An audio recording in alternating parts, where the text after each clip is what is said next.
इस प्रकार से जब परीक्षित ने बेन को बजाया, बेन की लहर को बर्दाश्त ना कर पाई नागिनी वक्तों, तो पत्थर के शिला के नीचे से निकल पड़ी। परीक्षित ने तुरंत नवलदेव को हाथ में ले लिया और जैसे ही मौका पाया नवलदेव तुरंत मौका पाते ही नवलदेव सुअह बन करके आकाश मार्ग में उड़ गई। परीक्षित ने तुरंत भेष बदला। परीक्षित ने तुरंत बाज बन करके नवलदेव का पीछा किया। अपने बड़े बड़े पंजों में जा करके नवलदेव को दबोच लिया। फिर लेकर के पृथ्वी पर आए। नवलदेव ने अपनी तीसरी चाल चलाई, तीसरी माया दिखलाई। नवलदेव जल बन मछली बन करके जल में गिर गई। परीक्षित ने उसी समय जाल डाल करके नवलदेव को पकड़ लिया और फिर परीक्षित कहने लगे, तू चाहे जितनी माया अपनी दिखा ले, चाहे जितनी विद्या दिखा ले, लेकिन मेरे आगे तेरी विद्या एक भी काम नहीं आएगी। और फिर परीक्षित ने पूरी बात जब पंसासारी के विषय में अपनी बाबा और बासुक के विषय में नवलदेव को बतलाया, तो नवलदेव कहने लगे, ठीक है, आज मेरे सबको समझ में आया कि मेरे पिता ने मेरे जन्म से लेकर के आज तक मुझे अपने से दूर क्यों रखा, इसलिए मेरा पिता ही अधर्मी है। अगर हो सके तो इस समय आप मुझे जाने दो, मैं अपने पिता को अमृत दे आऊं और फिर मैं आपके पास आ जाऊंगी, क्योंकि मैंने अपने पिता को वचन दिया है। परीक्षित ने कहा, मैं अब तुझे नहीं जाने दूंगा। उसी समय भक्तों नवलदेव ने कहा, मैं आपको वचन दे रही हूँ और अपने वचन का पालन भी करूंगी, इसलिए इस समय आप मुझे जाने दो। जब बार बार नवलदेव ने निवेदन किया, परीक्षित को वचन दिया, नवलदेव परीक्षित ने कहा, ठीक है जाओ, लेकिन अपना वचन याद रखना, मैं तुम्हारा यहीं पर इंतजार करूंगा।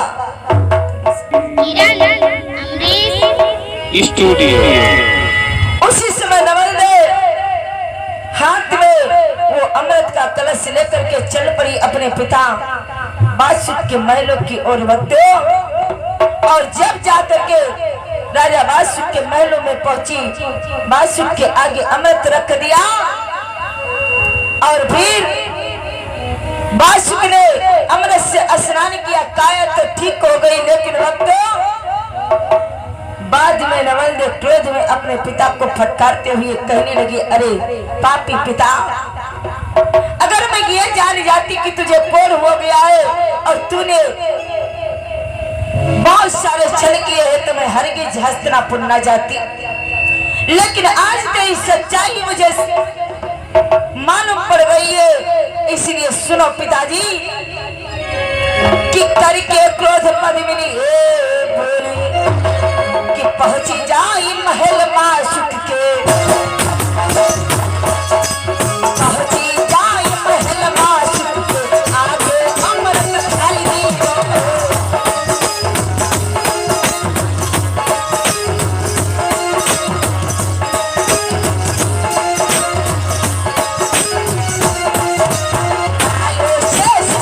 भाई छाया अच्छी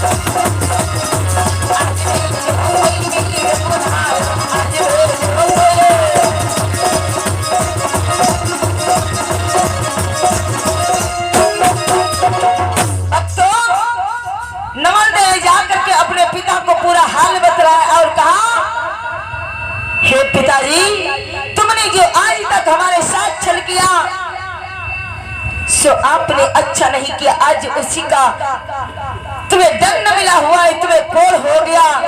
जन्म से लेकर के आज तक मुझे अपने से दूर रखा।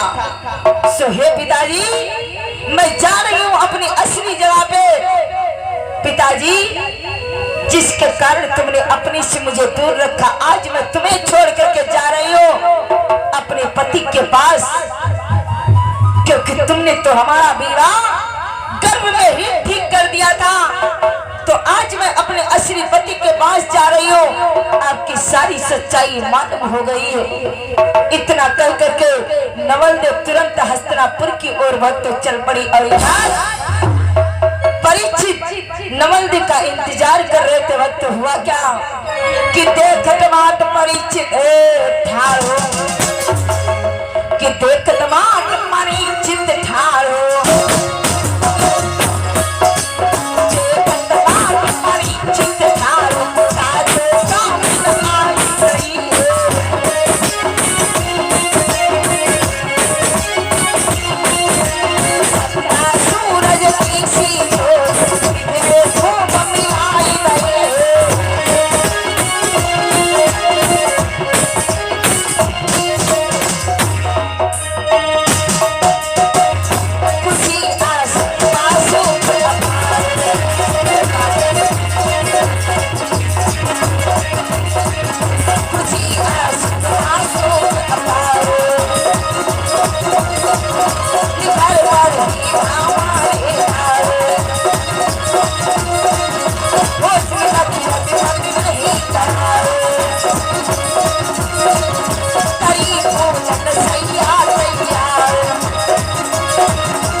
परीक्षित इंतजार कर रहे थे। परीक्षित ने जब नवलदेव को देखा, परीक्षित बड़े प्रसन्न हो गए। भक्तों, परीक्षित और नवलदेव की जोड़ी बड़ी खूब सुंदर थी।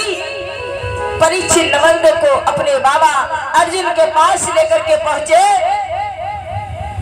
और अर्जुन ने जब जाना कि ये वासुक की बेटी है, सारी बात को जब जान लिया, अर्जुन ने खुशी खुशी नवलदेव और परीक्षित का विवाह हस्तिनापुर में करवाया। भक्तों, और नवलदेव और परीक्षित का जीवन आनंदमयी व्यतीत होने लगा। इधर वासुक की काया जब ठीक हो गई, लेकिन वासुक को बड़ा दुख हुआ जब उसकी बेटी नवलदेव उसे छोड़ करके चली गई। एक दिवस वासुक अपने दरबार में बैठा था, अपनी पुत्री नवलदेव की ऐसी बातों को सोच रहा था कि मेरी ही बेटी ने मेरे शत्रु के साथ जाकर के मिल गई। तो उसी समय वासुक ने अपने दरबारी में एक प्रण किया कि आज मैं प्रण करता हूं, मेरा शत्रु परीक्षित सबसे बड़ा है और मैं अन्न जल तभी ग्रहण करूंगा जब परीक्षित मर जाएगा, मेरी बेटी विधवा हो जाएगी। भक्तों, ये प्रण कर रहा है वासुक। और होता क्या है कि इतने शेष नहीं मान दे दिन हम भोजन करे वही नवलदेव।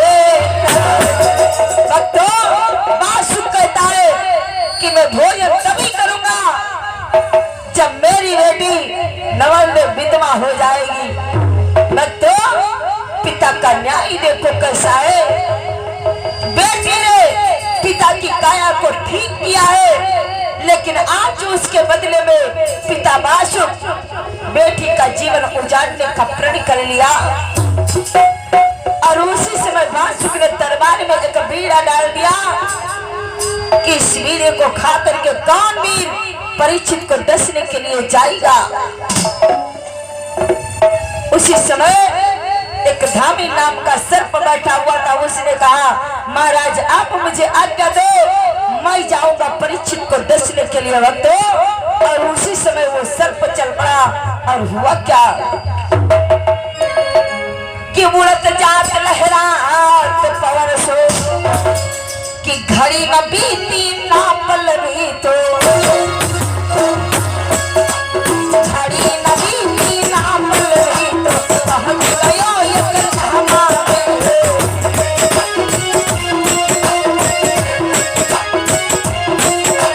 मारो सोच गई बाहर जाता तू धज के धामा में।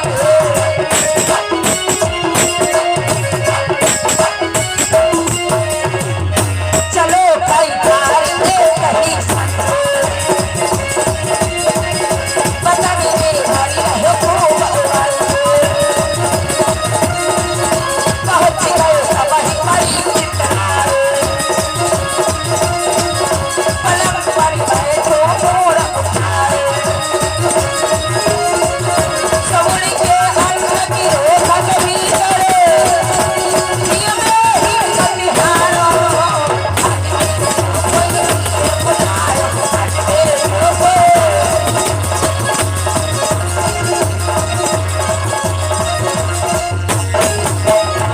अब तो वो धामी नाम का सर्प जिस समय हस्तिनापुर पहुंचा, संध्या के समय परीक्षित अपने राज्य दरबार से जब राज्य महल की ओर आए, सुंदर सा पलंग बिछा हुआ था। परीक्षित उसी पर बैठ गए। और जैसे ही सर्प ने देखा अब यही मौका है परीक्षित को डसने का, मुख फैला करके जैसे परीक्षित को डसना चाहा, भगवान की इच्छा से बड़ी जोर के साथ एक हवा का झोंका चला।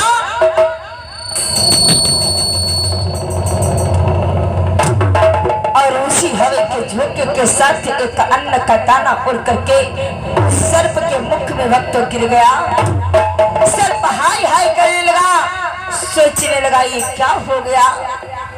सर्प ने सोचा कि अगर अब मैं परीक्षित को डसूंगा तो मुझे अन्न का श्राप लग जाएगा,